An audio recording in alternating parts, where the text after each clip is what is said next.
نقضهم ميثاقهم وكفرهم بآيات الله وقتلهم الأنبياء بغير حق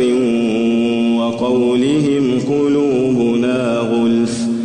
بل طبع الله عليها بكفرهم فلا يؤمنون إلا قليلا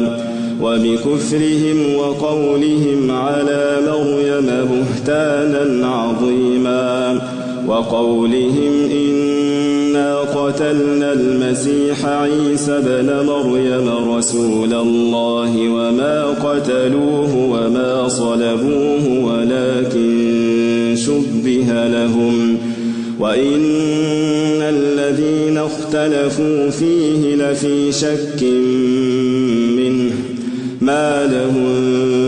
به من علم إلا اتباع الظن وما قتلوه يقينا بل رفعه الله إليه وكان الله عزيزا حكيما وإن من أهل الكتاب إلا ليؤمنن به قبل موته ويوم القيامة يكون عليهم شهيدا فبظلم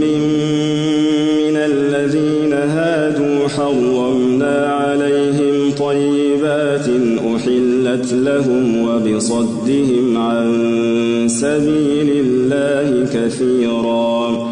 وأخذهم الربا وقد نهوا عنه وأكلهم أموال الناس بالباطل وأعتدنا للكافرين منهم عذابا أليما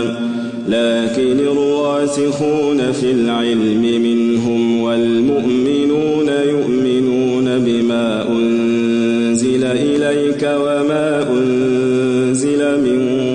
قبلك والمقيمين الصلاة والمؤتون الزكاة والمؤمنون بالله واليوم الآخر أولئك